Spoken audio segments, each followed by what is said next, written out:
I woke up groggy, confused, and in pain. The last thing I remembered was my wife, Diane, kissing my forehead and promising she'd be right there when I opened my eyes. But when I came to, it wasn't Diane holding my hand. It was my sister Julia. Her face said everything before she even opened her mouth. "She's gone," Julia whispered. "She said she couldn't handle it." Gone, as in, left the hospital? No. Diane had vanished. Completely. No texts, no calls, no note. And within days, I learned the real reason. Our retirement fund, every cent of it, was wiped clean. $580,000 vanished, along with my wedding ring, my mother's heirloom jewelry, and every shred of trust I had in the woman I married 25 years ago. I was lying in a hospital bed, fresh out of spinal surgery, with nothing but a pillow under my head and a hollowed-out bank account. She waited until I was at my weakest, and then she disappeared. But 6 months later, after I'd started rebuilding my life, she called. And what she didn't know, I had been waiting. I had been recording, and I wasn't alone. If you've ever been betrayed by the one person you thought would protect you, stay with me. This story will break your heart and then give you hope. Subscribe to Revenge with Chris, and let's begin. My name is Eric Foster. I'm 52 years old, a high school principal in Minneapolis, and until 6 months ago, I thought I had a pretty good life. I wasn't rich, I wasn't famous, but I was content. I spent 25 years married to Diane, my college sweetheart, the woman who stuck with me through late nights grading papers, staff meetings that ran too long, and the years I spent coaching the football team despite the pain in my back. We weren't perfect, but I thought we were steady, solid. We'd built a life together, paid off the house, traveled once a year, usually modestly, nothing fancy. And every month, without fail, we put money into our joint retirement account. She handled most of the banking, said it stressed me out too much. And honestly, I trusted her. Why wouldn't I? I was the kind of man who showed up for my students, for my colleagues, for my family, and especially for Diane. Even when my back pain grew worse, years after the old college football injury, I refused to slow down. But eventually the pain became unbearable. Numbness down my legs, trouble standing, waking up in the middle of the night drenched in sweat. Doctors told me it was time. I needed spinal fusion surgery. It would take months to recover. I wouldn't be able to drive, cook, or walk unassisted.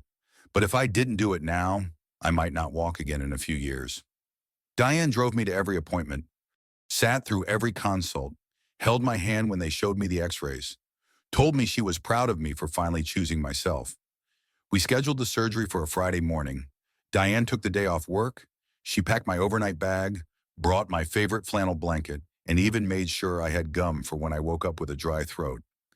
On the morning of the operation, she squeezed my hand as they wheeled me into pre-op. "I'll be right here when you wake up," she said, brushing my forehead with her lips. I believed her, and then I went under. Hours passed. When I finally came to, I was disoriented. My throat was raw from the breathing tube, and I could barely move. But I remember the voice I heard first. "Eric, it's me, Julia." I blinked through the haze. My sister? She lived 2 hours away. Why was she here? And where was Diane? Julia looked nervous, her hand cool against mine. "Don't try to sit up. You're okay, but Diane, she's not here." She left? She said she needed space. She texted me this morning, said she couldn't handle the stress and needed time to herself. At first, I defended Diane. Surgery was overwhelming. Maybe she just panicked. Maybe she was at home resting. But the hours ticked by. No messages, no missed calls. That night, Julia stayed with me. The next day, she came back. Still nothing from Diane. I felt a knot tighten in my chest. Not from the incision down my spine, but from something colder. Something sinking. On day 3, I was discharged into Julia's care. She drove me to her home, set up a bed in the guest room, and tried to keep my spirits up. But then I checked our joint bank account, and my heart dropped through the floor.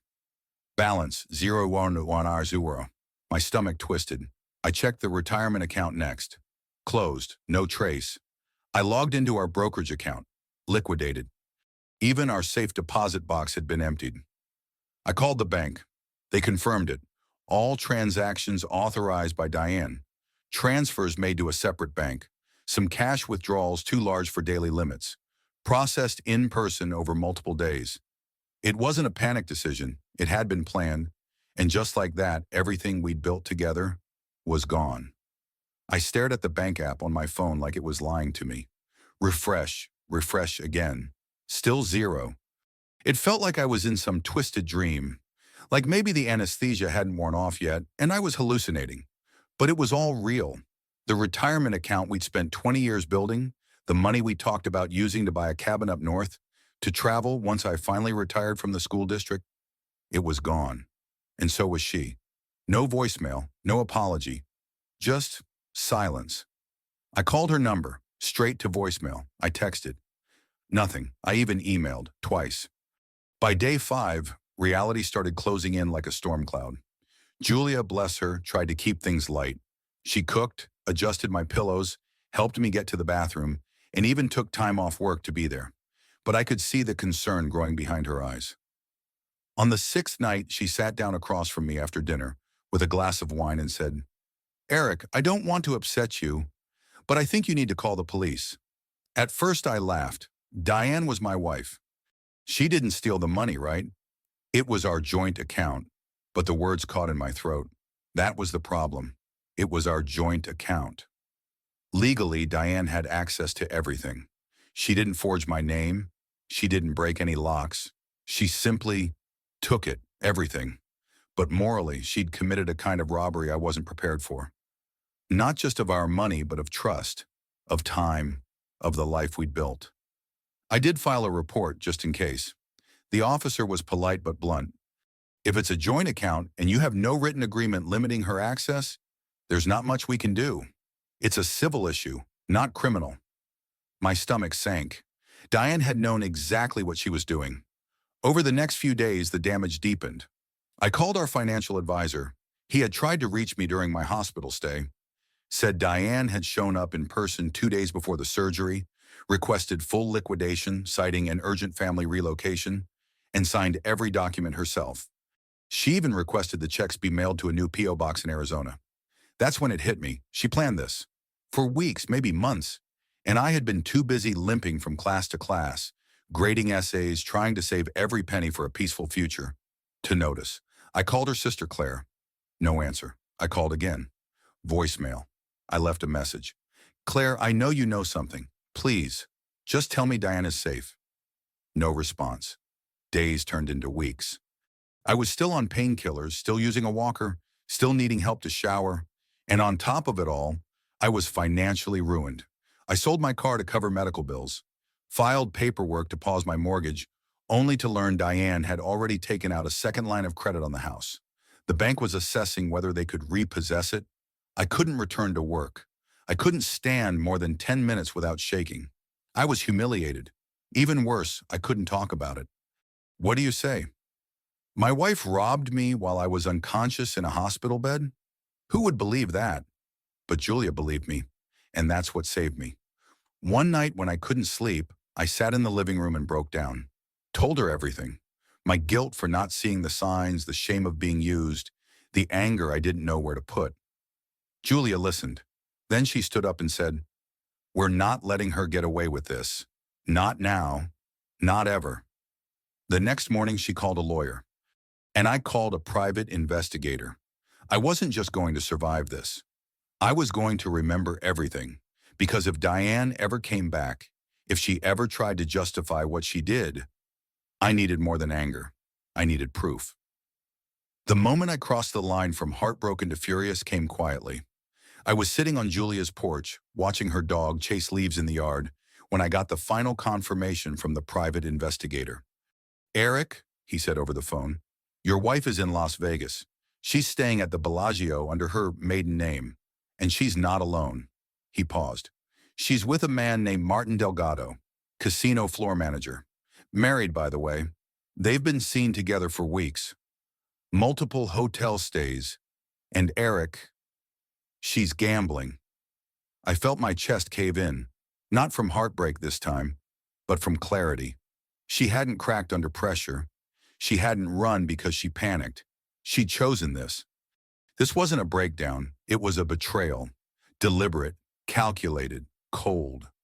She kissed my forehead before surgery, knowing full well that while I was lying under anesthesia, she would be draining the life we built. That night, I sat in Julia's living room, surrounded by manila folders the investigator had dropped off. Photos, bank trails, screenshots, statements. In one surveillance still, Diane was laughing, drink in hand, her arm hooked around Martin's waist. The timestamp on the image? 2 days after my surgery. I stared at that photo for nearly an hour, and then I quietly slid it into a binder I'd labeled "Her Words, Her Actions." I wasn't going to confront her, not yet, not with rage, not with pleading. I was going to do this right. With my lawyer's help, we began preparing everything. If Diane ever returned, we'd be ready. We set up a trap, not the kind that snaps shut immediately, but one that gathers, compiles, and builds. My attorney advised me to record all future communication, legally admissible in Minnesota as a one-party consent state. So I got a second phone, synced it to a recording app, and kept it charged. Each week I checked in with the investigator. Each week he sent more evidence. Cash withdrawals, high-limit bets, personal checks signed by Diane to Martin's casino. Even jewelry matching my mother's description listed at a Las Vegas pawn shop. She was liquidating everything. Not just our finances, but our memories, our history. I stopped checking my email, stopped hoping for a text. I no longer wanted closure. I wanted consequences. The final break came 2 months in. The school district, after hearing through Julia about my condition, offered to let me retire early with partial benefits. I sat alone that night with the offer letter in my lap and cried. Not because I felt weak, but because it was over. That chapter of my life, my job, my marriage, my plans for retirement, all burned down by someone who once said, "Grow old with me." She didn't just steal money. She stole the future we'd written in ink. I accepted the offer, and I told Julia, no matter what happens next, I'm done pretending there's anything left to save. That was my point of no return. I wasn't healing for her anymore. I wasn't searching for reasons. I was documenting. I was preparing. I was waiting. And then, almost exactly 6 months to the day she disappeared, my phone rang. Unknown number. I answered. "Eric?" A voice trembled on the other end. I knew it immediately. Diane. "Eric, I know you probably hate me." Her voice was smaller than I remembered, like a child who knew they'd broken something they couldn't fix. There was silence on the line. I let it stretch, let her stew in it. Then I answered, calm and slow. "No, Diane, I don't hate you. I'm just surprised to hear from you." I tapped the screen. The recording app was rolling. I didn't know who else to call," she stammered. "Things got out of hand. I made some bad decisions. I was scared and—" I didn't interrupt. I wanted her to keep talking, and she did. "I didn't mean for it to go this far. I thought you wouldn't make it through surgery and I panicked. I didn't know what I'd do, so I took the money just in case." I blinked. "Just in case? And the jewelry?" I asked. She paused. I pawned some of it, but only to get by." "Get by in Vegas?" More silence. Then, "Okay, fine. I went a little crazy, but I'm not with that guy anymore. It meant nothing. I've been in therapy. I'm getting better. I miss you, Eric." I leaned back in my chair. The audacity. She thought she could rewrite the story, that I'd forget the withdrawal slips, the pawn shop receipts, the laughing photos, the empty safe deposit box. I let her keep spinning her version of the truth, because every word was ammunition. She didn't know I had recordings. She didn't know my attorney had already drafted the divorce petition and built a case file thicker than a dictionary.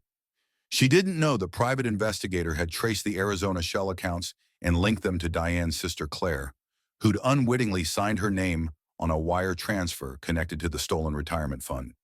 And she definitely didn't know that I'd handed it all over to the district attorney's office. Fraud, conversion of assets, willful abandonment of marital obligations, criminal theft. My attorney warned me, most men in my position never see justice. But with the recordings, the private investigator's report, the paper trail, and her own admissions over the phone, we had a shot. So I set the final trap. I'm glad you called, I said softly. Why don't we meet? Maybe, maybe we can talk things through. She sounded relieved. Really? You'd be open to that? Sure, I said. Come home. I'll be here. She landed at Minneapolis-St. Paul International Airport 4 days later. What she didn't expect was who else was there to greet her. My attorney, a process server, and 2 uniformed officers holding a warrant. They waited until she cleared baggage claim. Then they walked up, called her name, and placed her in handcuffs. She screamed, cried, told everyone it was a mistake. But the officers had a stack of documents in hand. Bank records, call transcripts, video surveillance stills. It wasn't a mistake, it was a reckoning. She was booked on charges of felony theft, wire fraud, and financial abuse of a vulnerable adult. A classification my attorney had pursued given my medical incapacitation at the time of the crime. The news hit our community fast. People were stunned. Some defended her. Most were speechless. But then came something unexpected. The school board, after learning about the depth of what happened, started a fund in my name. The Foster Trust, they called it. Parents donated. Former students wrote letters. Colleagues organized a fundraiser. In 6 weeks, they raised enough to pay off my remaining medical bills and start a modest new retirement account in my name alone. The court battle dragged on, but it didn't matter. The judge ruled that Diane had to pay restitution. I knew I'd never see all the money again, but I recovered around 30%. It was enough to breathe again, enough to live again.